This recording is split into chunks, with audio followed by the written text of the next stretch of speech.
なんか入ってきた。おお、すごい。はあ、なんかね、すごいね、振動が。はあ、で、ここから音出てるし、これ。What the fuck? マイク。なんか出てんだけど、これ。おお。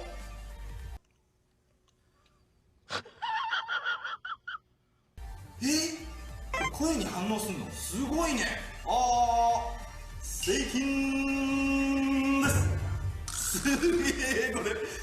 超すごいんだけど、喋るとめっちゃ振動する。最近。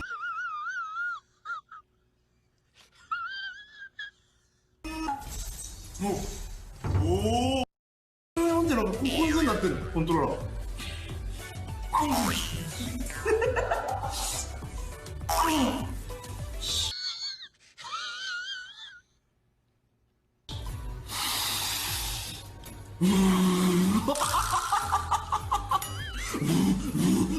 マジ？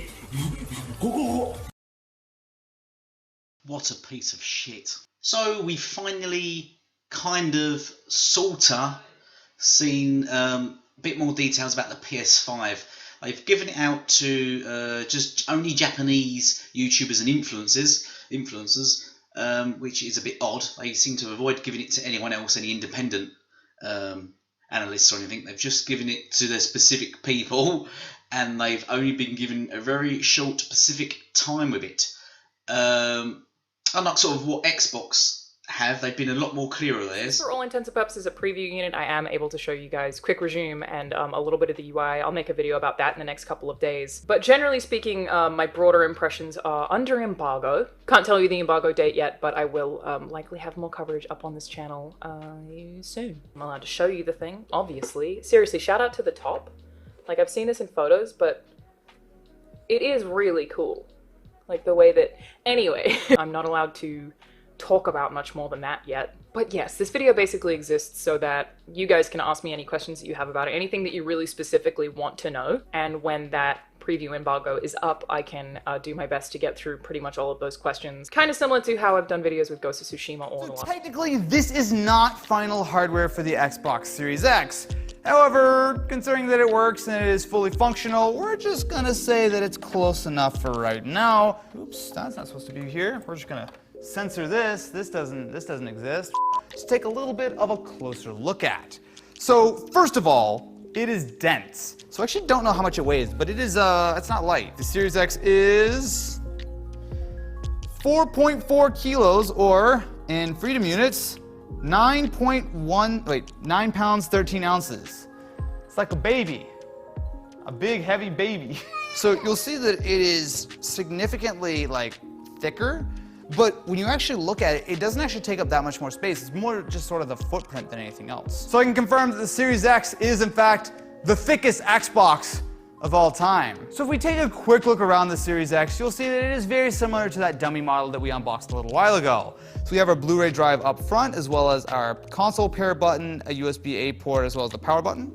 Nothing on the sides. However, if you come around back, you'll see we have our 2 more USB-A ports for a total of 3, Ethernet, the figure 8 power cable, the expansion module, which is where you will plug in the memory cards or the storage, whatever, the memory cards, and you also have HDMI 2.1 out. So interestingly, you can see that there's definitely some sort of grills on the bottom as well as on the side. And just like we showed in our teardown, all of that heat is pulled up through the top and exhausted through the fan on top, where of course this little dish is not an LED, unlike what it looks like in all the videos. So that was just Alana and another fellow, I can't remember his name, and also Digital Fandrew have had a hold of it, and it's just various people, a lot of people have actually had a go at the Xbox Series X, and all have give sparkling reviews, especially Digital Fandrew. He said the backwards compatibility is extraordinary, it's amazing, it's incredible, it does do what it says on the box.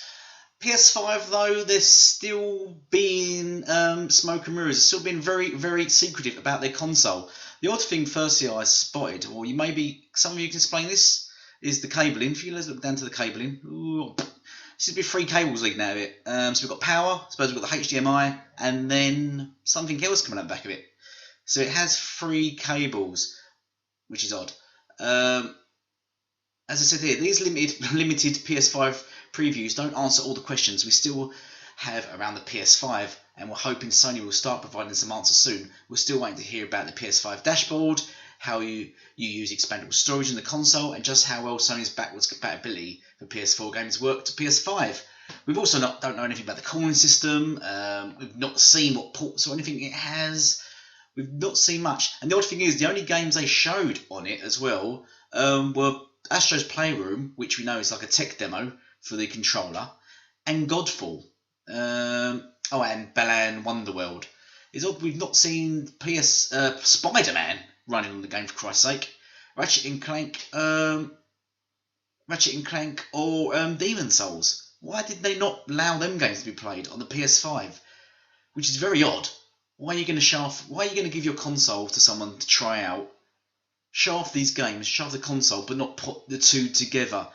It feels a very misleading once more by Sony. They're not giving the full picture for some reason, and that's an interesting reason. That's what we need to know. Why? Why is Sony being so cloak and dagger, so smoke and mirrors about their next gen console? It also says the console is the biggest console in history. We've known for weeks that the PS5 is the biggest console in modern history. It helps put perspective. Yes, it helps put perspective on how big it is. They mentioned that it's so big they probably won't fit in your TV stand, but you can lay it horizontally. Look at it, that thing's not going to lay horizontal. I'm sorry, it's not even flat for a start, so you could probably put it horizontal, but it'd be rocking and all over the place. It just look odd horizontal. Let's just be honest. I'm not even sure what the fanning system was in it. Is it just got a short fan on the back? They've not really shown much the back of it or the ports or anything. They've gone no into detail really about this. So what have we learnt from this Japanese only short preview of the console? Nothing really, other than it possibly works. That's about it, and it exists. It's odd from here because you see the console and you can't see the cables. I know the cables come out the back, but there's not even any shade into the cables. Like you can see a shade coming off the PS5, but there's no shade coming off the consoles from that angle. And surely the console, the cables should probably, even if they're going straight into the base of the table, you should see cables, a shade from the cables, surely. But I'm not going to dwell on that because it's just odd. That's a port for where you can input your own SSD drives. If the one you get is too small, which is the other thing. The SSD drive, after the OS is taken off, is only going to be about 650 gigabytes, I believe. Which is smaller than the PS4 Pro, I believe. So it's got a smaller internal hard drive than the PS4 Pro. So no doubt Sony are going to push their custom Sony-only brand SSDs on you, external and internal, which after the backlash Xbox got for it being £200 or dollars, whatever, I'm sure Sony are not going to hold back on price either. I'm sure you're not going to pick up a SSD, their custom magical SSD for $100. I'm very, very sure of that. I reckon you're probably looking at least $250 for their one. So what do you think about that? What do you think about what they revealed so far? I mean, the console launches in a month. So it's odd that we've seen nothing, their first party play on the console other than Astro Boy, which is a tech demo, which they've come out and said is a tech demo. And we've seen Godfall. Let's talk about loading times. One of the biggest promises of the Xbox Series X is the speed of its SSD, and that is something that developers will take advantage of eventually. But in the meantime, it is a very noticeable upgrade when launching and loading backward-compatible games. I tested load times in games like Assassin's Creed Origins and Final Fantasy 15 and No Man's Sky. I did some comparisons versus the internal storage on an Xbox One X, but I also tried external storage on the Series X. And what I found is that the SSD and the Series X's velocity architecture is always going to save you time. Loading Final Fantasy 15 on the Xbox Series X took around 13 seconds. On the internal storage on the Xbox One X, that same loading sequence required longer than a minute. And this is a game that was not built with the Xbox Series X in mind. This is the result of the improvement to raw data throughput and not anything that is hooking into velocity directly. Other games have similar results. My No Man's Sky save loaded in nearly 30 seconds on the Xbox Series X. On the One X, it loaded in 1 minute and 19 seconds. But the Xbox Series X isn't just great once you're in a game or ready to start something up. Its overall user experience zips around so fast that I've never found myself waiting around for it. This is an unfinished interface, so I'm not supposed to dwell on any of the elements in the interface itself, but I could speak to what it's like to use generally, and I think my favorite example of this is the test I did for Quick Resume. Quick Resume is the Xbox feature that enables you to pick up a game from where you left off for up to 4 different games at a time. In my test, I went from an Xbox waiting in standby mode, basically turned off. I powered it on and then jumped into 4 different games in under 90 seconds total. It was kind of incredible. In another test, I moved through the various menus, apps, and games in rapid succession. The interface felt like it would always load it instantly, even when bringing up web content like the various store pages. A lot of these improvements come down to the improved UX that you can get now as an insider on Xbox One, but the hardware absolutely helps as well. The Xbox Series X represents a massive improvement to the quality of life that players can expect with next-gen consoles, and it's yet another thing that makes me really desperate for this next generation to start. So after the whole debacle of cross-gen, which Sony openly and shamefully fooled and misled its players, so about cross-gen. Okay, what about it? Well, you misled millions of people and the media. So let's now talk about ray tracing. So, ray tracing's for Spider-Man. Digital Foundry recently did a breakdown on this, which I'll go into in a minute. But first, it says here, in terms of Marvel Spider-Man on PS5, there are 2 rendering modes. A 4K quality mode pegged at 30 FPS, so 4K 30. This is a remastered game, by the way. 4K 30 alongside a 60 FPS performance mode. The former shows obvious RT reflections, but ray traced ambient occlusion is more muted for inclusion.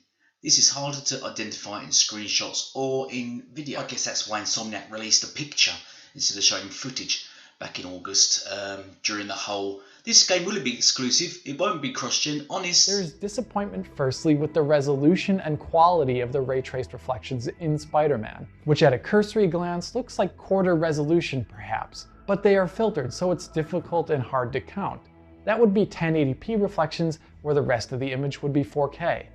Commentary online also pointed out certain qualities of these reflections, like how the leaves displayed in the reflection are sparser and missing in comparison to those leaves found on the real tree object, or how certain objects in the reflections like cars or certain pedestrians may be missing, or how shadows will be missing, or how tinier material details are missing, like the fine weave on Spider-Man's suit. As I see it, all these characteristics make a lot of sense actually and are unsurprising. And it all stems from the fact that ray tracing has multiple performance-sensitive steps, and developers have limited performance budget for ray tracing in the game. So let's think of it like we were developers and we're managing our own ray traced reflections. Here we have 4 steps that make up ray traced reflections and a budget for it. Let's say we have 8 milliseconds for reflections for a 30 FPS game at 4K. So 24% or so of the time it takes to make one frame in 33 milliseconds, which is how long it takes to make a frame for a 30 FPS game. Let us start with the first step. Light can be coming from any direction and even from areas off screen and far away. So for ray tracing, the GPU needs to have an idea of the scene and the geometry objects around the view as well as off screen. The first step is where the GPU makes an easily readable version of the game scene to trace against later. The more objects in here and the more dynamic those objects are, the more milliseconds this step will take. The second step is where the name ray tracing comes from, as a ray is shot out into that structure made in the first step to see if it hits anything in the game scene. Here, all of the objects in the game scene have multiple invisible boxes around them of increasing size. So a ray shot into a scene goes through these layers of boxes till it finally hits and enters one and registers a hit against geometry. So the more rays that are shot out here, the further that ray travels, or the more boxes that ray touches, the more milliseconds this step will need.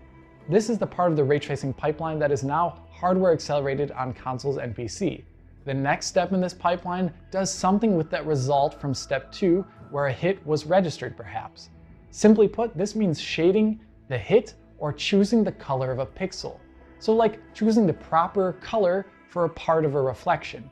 The more hits there are made to shade, or the more complex that shading is, the more milliseconds this step will need. Step 3 leaves us with colors and shades, but they can be a bit ugly looking and noisy. So step 4 comes in and cleans that up. Typically, the more precise and perfectly step 3 is cleaned up in step 4, the more milliseconds step 4 will need. Here we are looking at around 4 steps, and we need a total of 8 milliseconds here for our theoretical game, and we're nowhere near it at the start with what we've budgeted so far.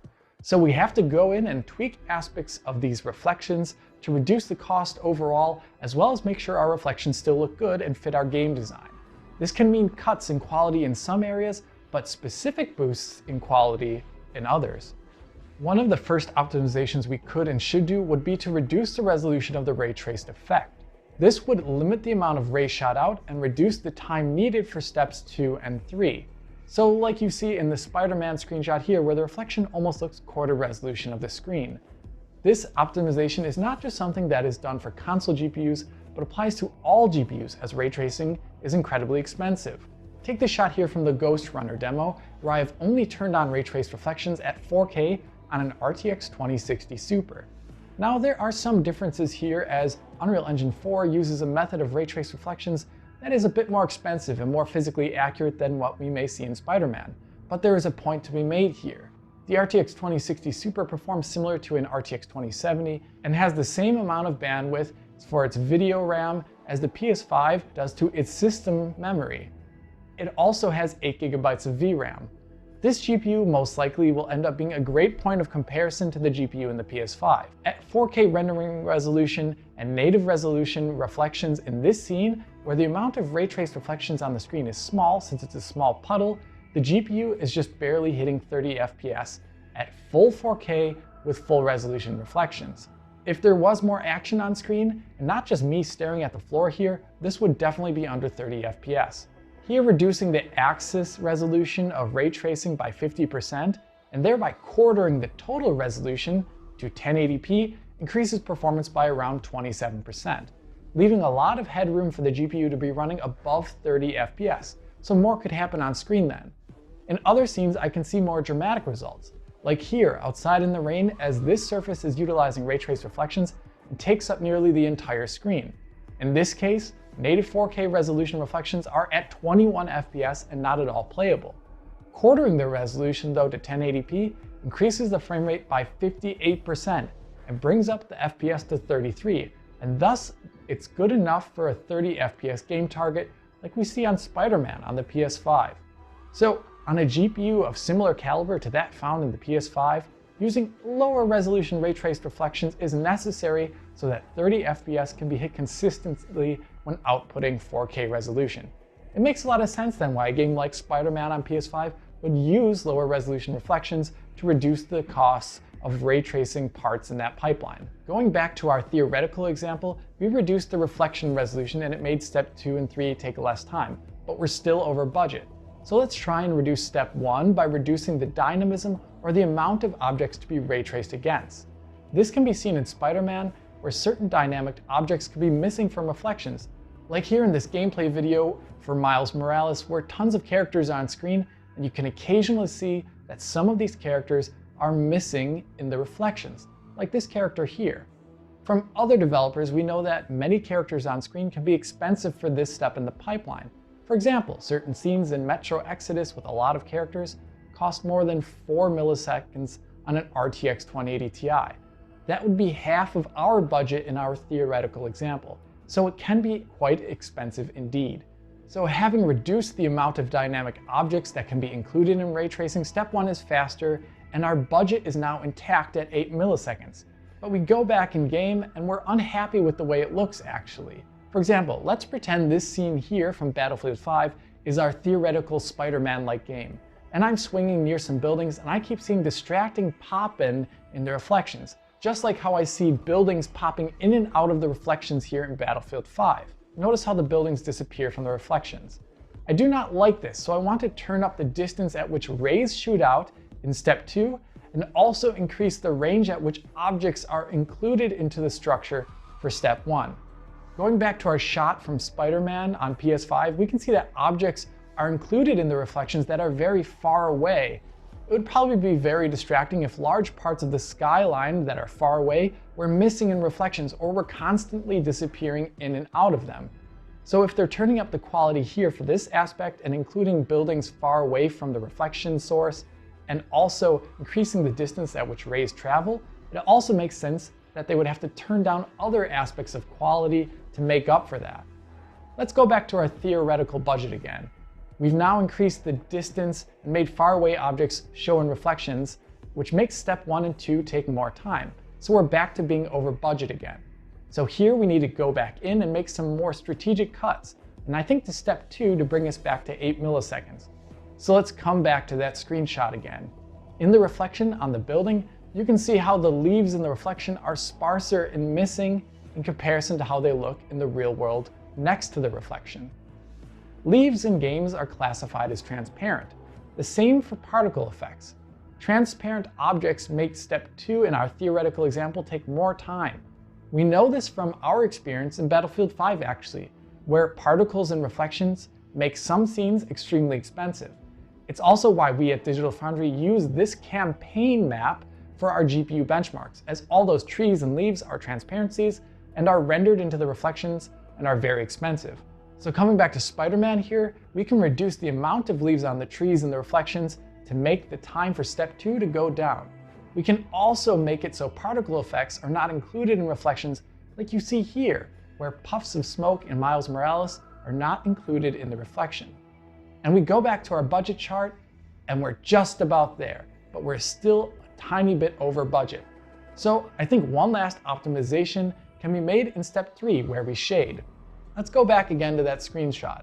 See that lack of fine grain weave detail in the reflection of Spider-Man's suit that's actually on his real suit? Here, if we simplify the material in the reflection, the less time is needed to shade the reflection. And if I look at other games out there with ray-traced reflections like Wolfenstein Youngblood, I will also see that they do this same trick as well. So I don't feel so bad about reducing quality here. And in the end, by doing this, we've hit our theoretical 8 millisecond budget goal. We've increased the quality in some areas by having reflections for objects far away. At the same time, we've decreased quality in other areas like the resolution or the dynamism of certain objects. And hopefully, by showing this theoretical example, we've also gained an understanding for the pick and choose battles that game developers have when they have to deal with a limited performance budget and an expensive technique like ray tracing. And so that was a deep dive into ray tracing by Alex of Digital Foundry. And basically the conclusion on that is that it does eventually come down to, well, the console's ability, but budget mainly of the console's budget, an allowance of ray tracing and what it can accomplish. So at the end of the day, it's going to be basically a budget off of Xbox Series X and PS5. So it'd be interesting to see how that plays out in that way. And it clearly shows that the SSD is not doing anything for the PS5 with regards to stuff like this, which is what was originally claimed it would do. It would increase dynamics and improve such things. But that's clearly not evident at all. And this game and these games were apparently built from the ground up on PS5 as Insomniac claimed.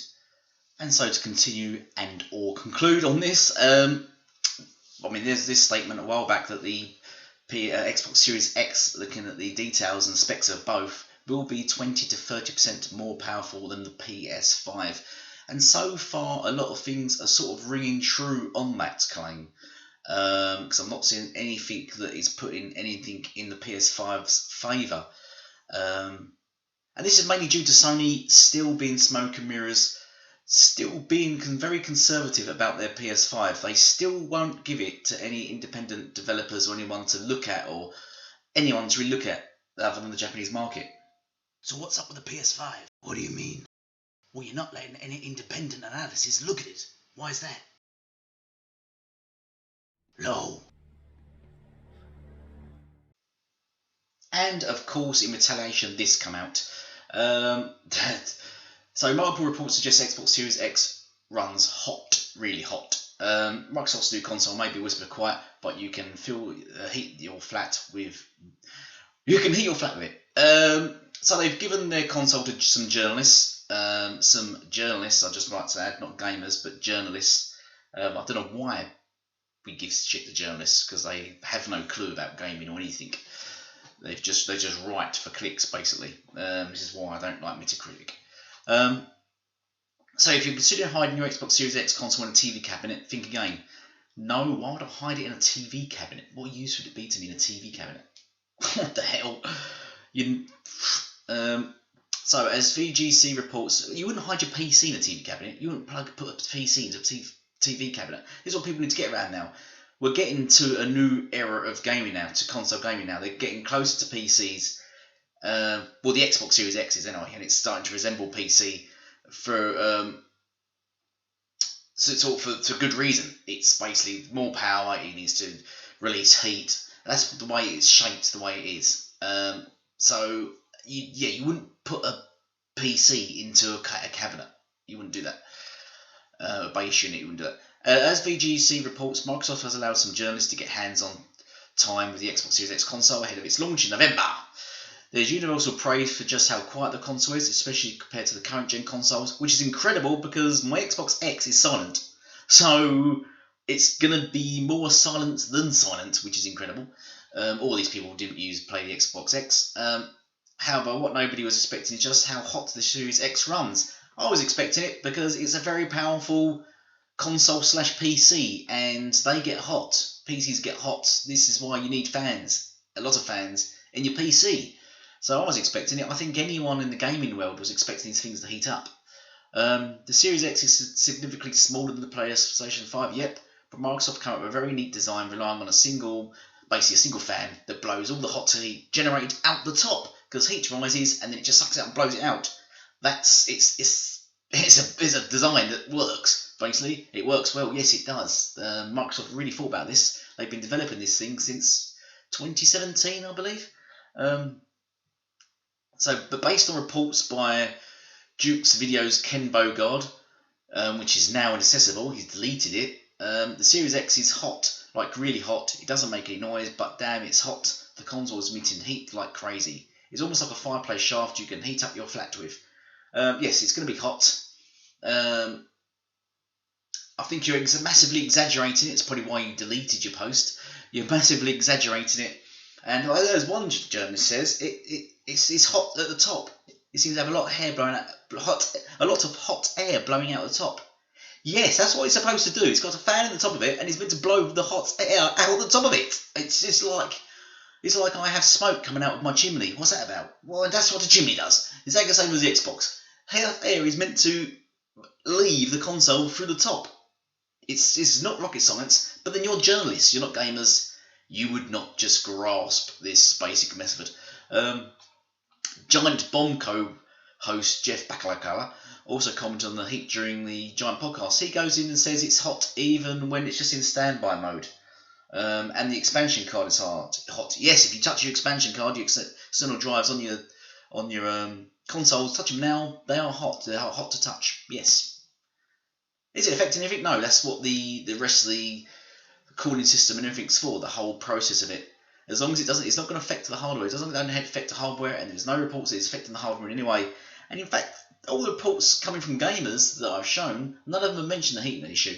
Only these journalists that are journalists, really, and I don't really give much faith to journalists in this sense because, well, that's why I don't like Metacritic, basically, because a lot of them are just journalists, not gamers, and they're just given a really biased opinion because a lot of them are doing it just for clicks. But this just seems to be just fake news that they're trying to throw at the Xbox because everything coming out from now on is positive. Everything's been positive all this year about Xbox, and Sony are being very sly about their console.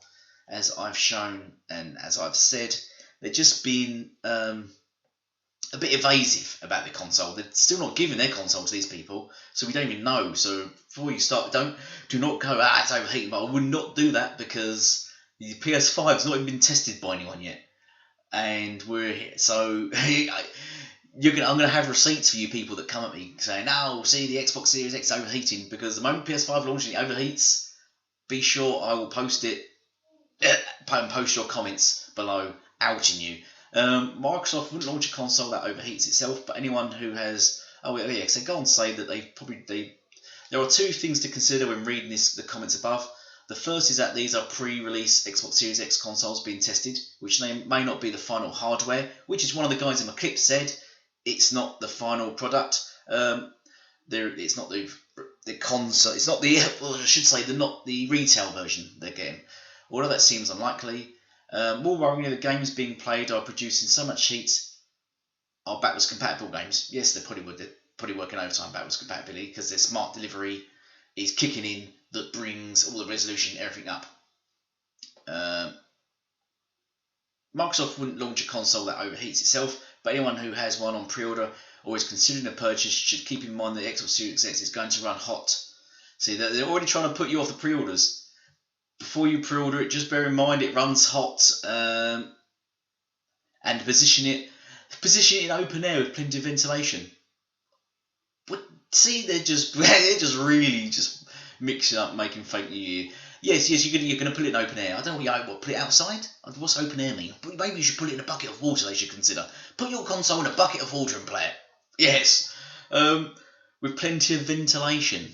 Oh, it's just really bad journalism. It's really vague, really bad journalism, and it's just clickbait. Really, they're just trying to get attention away from Sony and direct it back at Xbox. And I don't think it's just reading people's comments to all this stuff that's coming out. People are not biting, basically. People are not biting it because they're just calling these journalists out. Well, a lot of them are not even named, and some of them are deleting their comments that they've made. So a lot of it's just fake news. Anyway, I'm going to end it there. I'm not going to waffle on too much longer. Tell me what you think below about the power difference. Tell me what you think below about why is PS5 so secret squirrel about their console. It releases a month. Why not show us it? Why not tell us it? Please sub and share, and goodbye for now.